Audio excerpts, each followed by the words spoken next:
ऐसे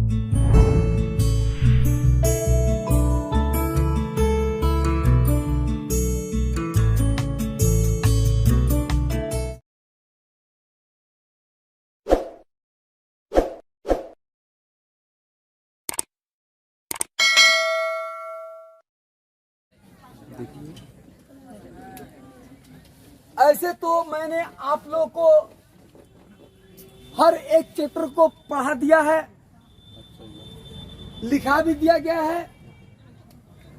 फिर से एक बार जो इम्पोर्टेंट क्वेश्चन है उसको मैं रीड कर दे रहा हूं ताकि बोर्ड की परीक्षा में आए तो प्रश्न छूटे नहीं। जैसे सबसे पहले आपका पाठ है श्रम विभाजन और जाति प्रथा। बता रहे भाई, श्रम विभाजन और जाति प्रथा। इसको लिखे हैं कौन?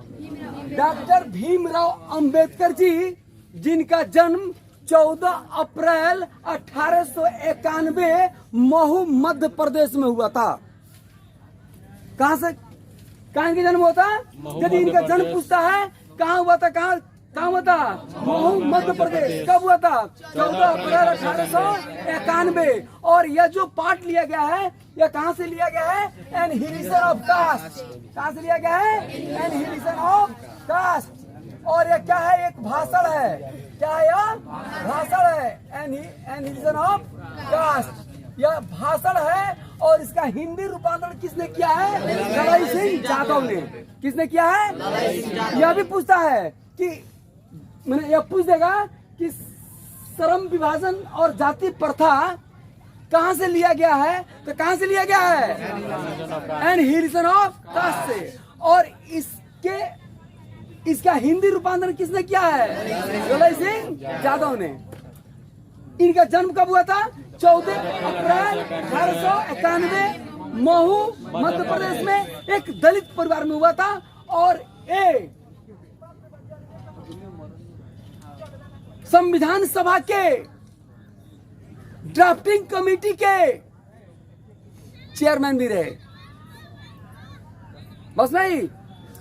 और जो इस पाठ में बताए हैं, तुम अभी हमसे क्वेश्चन करो। क्या क्या है क्वेश्चन? लेखक किस विडंबना की बात करते हैं? सवाल है लेखक किस विडंबना की बात करता है? लेखक किस विडंबना की बात करता है? सवाल देखिएगा और सवाल को सुनिएगा भी गौर से। आप लोग ही नहीं बल्कि मेरे YouTube चैनल को जितने लोग देखते होंगे वे लोग गौर से सुनेंगे जरूर, देखेंगे जरूर। किस विडंबना की बात करता है? और क्या उसके बाद कुछ? और विडंबना का स्वरूप क्या है? विडंबना का स्वरूप क्या है? देखिए क्या है। डॉक्टर भीमराव अंबेडकर जी ने श्रम विभाजन और जाति प्रथा नामक पाठ में यह बताया है कि आज हम लोगों ने क्या किया है? जाति पाति के नाम पर ऐसे बांट दिया है आपस में हम लोगों ने मानव को कि आज मानव की कार्य कुशलता घट गई है। ये जाति प्रथा जो है हमारे समाज का एक इस तरह का कोड है जिस कोड ने क्या किया है कि हमारे समाज के लोगों के बीच,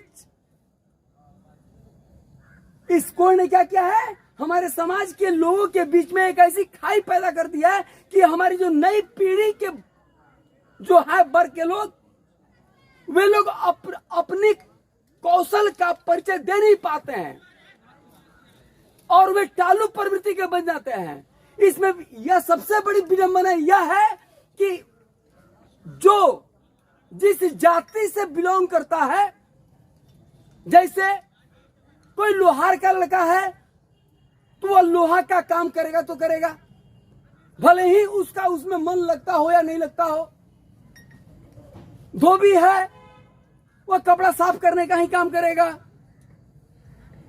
कोई शर्मा जी लोग हैं वे जब करेंगे तो वे लकड़ी का ही काम करेंगे।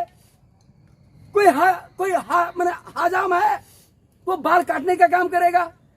सबसे पहले हमको यह जानना है, सबसे पहले हमको यह जानना है कि वो उसकी रुचि उसमें है कि नहीं है।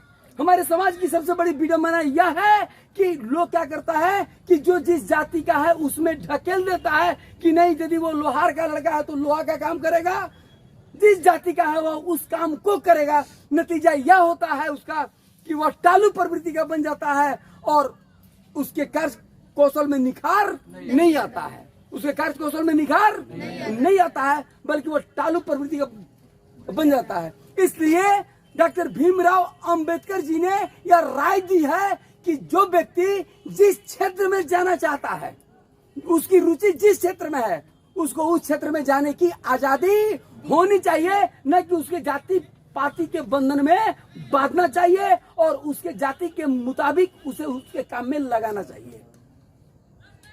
यह हमारे समाज की सबसे बड़ी क्या है, विडंबना है। नेक्स्ट क्वेश्चन क्या है आपका?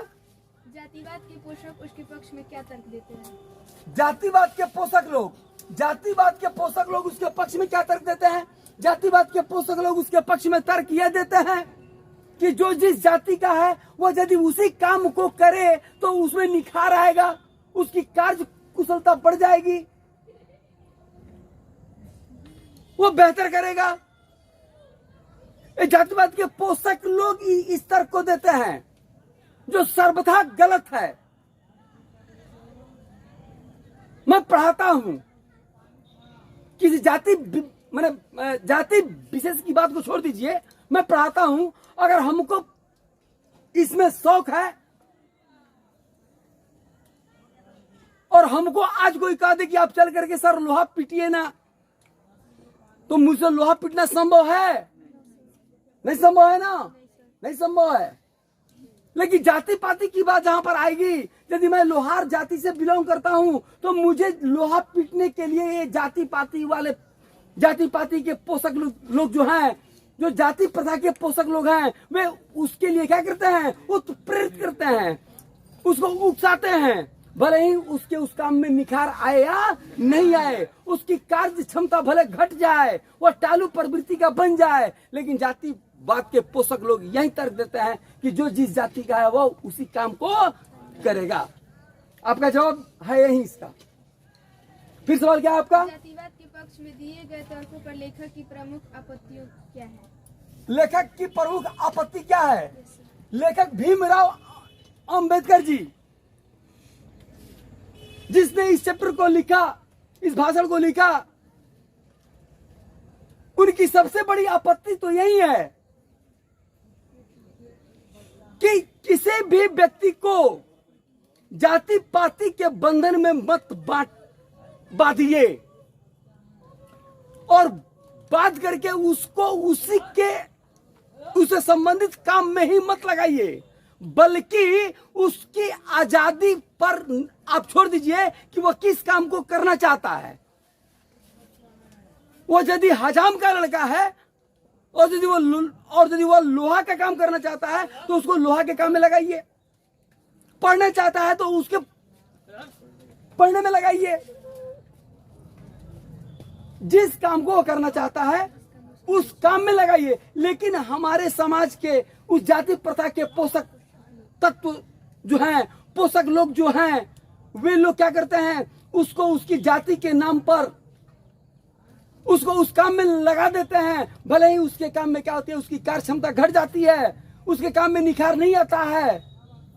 इसको देख करके क्या है, डॉक्टर भीमराव अंबेडकर जी को इसी बात को लेकर क्या है, आपत्तियां है। क्या है? आपत्तियां है। नेक्स्ट क्वेश्चन क्या है आपका? जाति प्रथा भारत में बेरोजगारी का एक प्रमुख और प्रत्यक्ष कारण कैसे बनी हुई है? बेरोजगारी का प्रत्यक्ष और प्रमुख कारण बनी हुई है। जाति प्रथा बात सही है, या बेरोजगारी का एक कारण भी बनी हुई है। जाति प्रथा एक ऐसी समस्या है, जाति प्रथा हमारे समाज का एक ऐसा कोड है जिसके चलते जो जिस जाति का है वह उसी काम को करेगा। मान लीजिए